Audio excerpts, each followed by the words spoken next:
This video is brought to you by Andy Gone Nuts. 100% guaranteed fresh coconut water delivered straight to your door. Call 876-309-6128. That's 876-309-6128. Refreshing and affordable. For more information, follow them on Instagram at Andy Gone Nuts.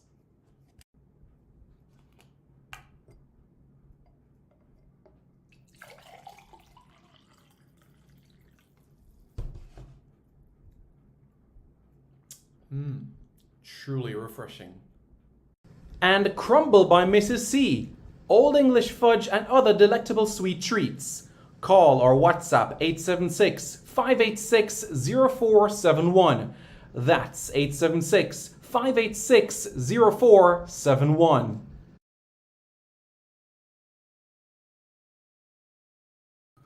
Welcome back to Sports City. I'm Simon Preston, and it's now time to discuss Jamaica's 24-player roster that has been selected to compete at the Rugby League World Cup in England.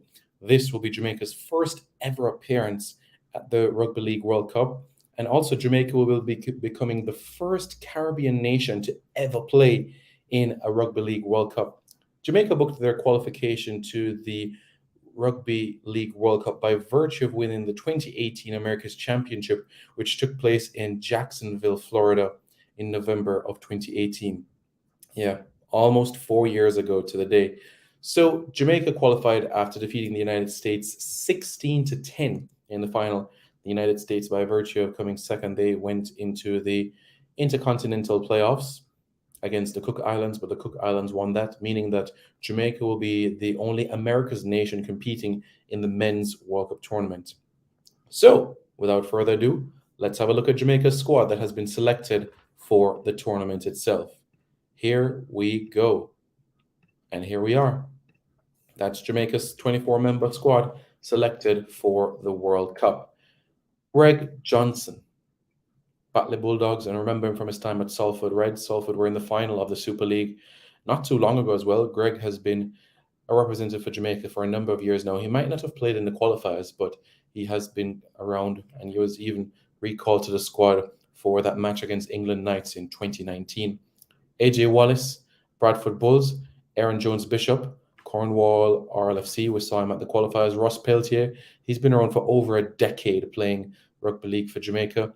Keenen Tomlinson, Dewsbury Rams, Chevaughn Bailey, one of the domestic-based players that have been selected for Jamaica for the tournament. Wasn't a part of the squad for the qualifiers, but he makes the squad. He was part of the Duhaney Park Red Sharks team that won the 2022 season of the NCC Championship. Khamisi Mckain was part of Jamaica's squad at the qualifiers, and he also makes the plane to England, formerly of Jamaica College. Andrew Simpson, he's also on the plane. Marvin Thompson, vice captain of the team.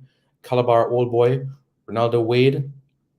Those are the 5 players that compete for the Duhaney Park Red Sharks. And as it relates to the other player of the 6 in terms of Jamaican-born players, Abevia McDonald from London Scholars. Remember him from his time as Excelsior as well.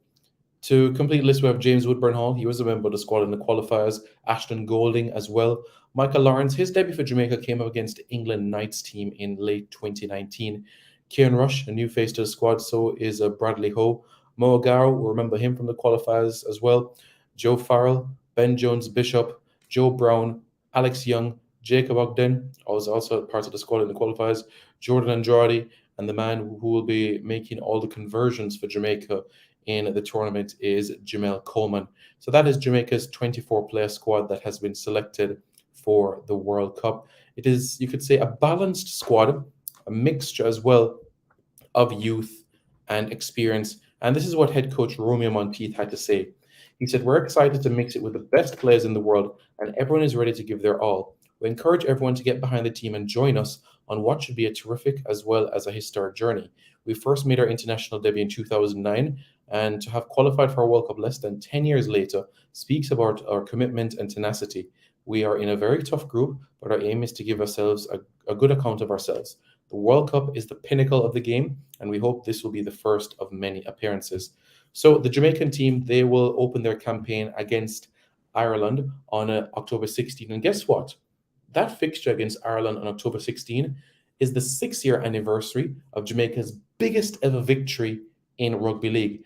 Yes, that is right. Because you see, Jamaica's Rugby League team, they recorded a historic victory on October 16, 2016. Yes, that is right.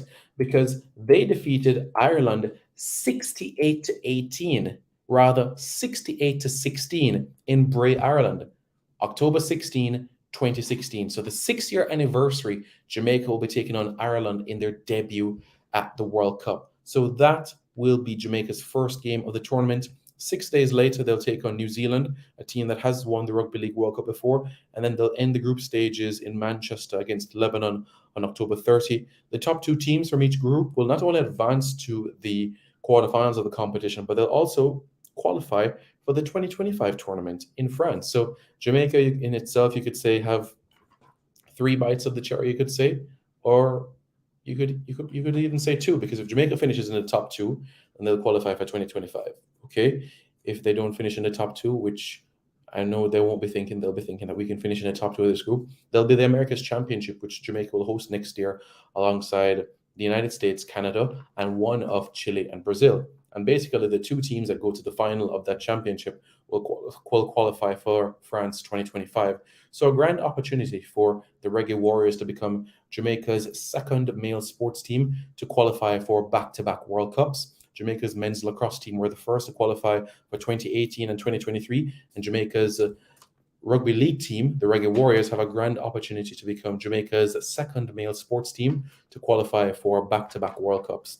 It really, really speaks volume, bearing in mind that the sport of Rugby League has not been around for 2 decades just yet and still making tremendous strides. And let's not forget, there are over 1,000 registered Rugby League players across the entire island. So that growth speaks for itself.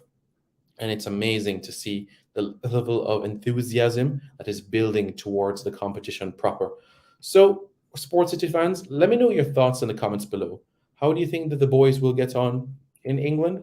The matches are going to be in Leeds, Hull, and Lee in Manchester. And let's just give you guys an update as well in terms of the quarterfinals. I know many of you will be asking about the permutations, about the latter stages of the competition. So let's say the Jamaican team who are in Group C, let's say that the Jamaican team tops Group C, then they'll face the runner-up of Group B, and that game will be at Hull. The runner-up of Group B has Australia, Fiji, Scotland, and Italy. So whether it's Fiji or Scotland, then they would face one of those 2 teams in the quarterfinals in Hull. If Jamaica finishes second in Group C, then they'll play the winner of Group B, which most likely, according to the experts, would be Australia. And that match will take place in Huddersfield. If you look in West Yorkshire as a whole, the largest Jamaican contingency in terms of the diaspora in West Yorkshire is Leeds, Bradford, and Huddersfield. Those 3 communities have the largest Jamaican heritage diaspora individuals. And I'm not talking about players, I'm talking about people of Jamaican descent, born to Jamaican parents or grandparents. They live in either Leeds, Bradford, or Huddersfield in the West Yorkshire area. In South Yorkshire, the Jamaicans are located in Sheffield. And of course, many people will know that we do have a couple of players that were actually born in Sheffield. Yes, and one of them in particular that is part of Jamaica's squad is none other than Joe Farrell. And we know Joe Farrell is quite a character, isn't he? So we're looking forward to the tournament, and it certainly will be one that the Jamaicans are as well. A debut and a real good chance to make a solid impression. It's clear that Jamaica right now is at a standstill. When you look at the average 8, 7, 9-year-old boy or girl, they're looking for a sport to play. They're looking for something to do. And we have to start thinking about the macros and not the micros, thinking about long term. So every pass, every tackle, every try these guys score and beat the badge and show the passion, it can go a long way in inspiring more youngsters to pick up the game of rugby league. And that is the way that they should be thinking as well. So that's something for us to bear in mind for sure. What are your thoughts about the World Cup squad? Let me know your thoughts in the comments below, and don't forget to subscribe to Sports City. This video is brought to you by Andy Gone Nuts. 100% guaranteed fresh coconut water delivered straight to your door. Call 876-309-6128. That's 876-309-6128. Refreshing and affordable. For more information, follow them on Instagram at Andy Gone Nuts.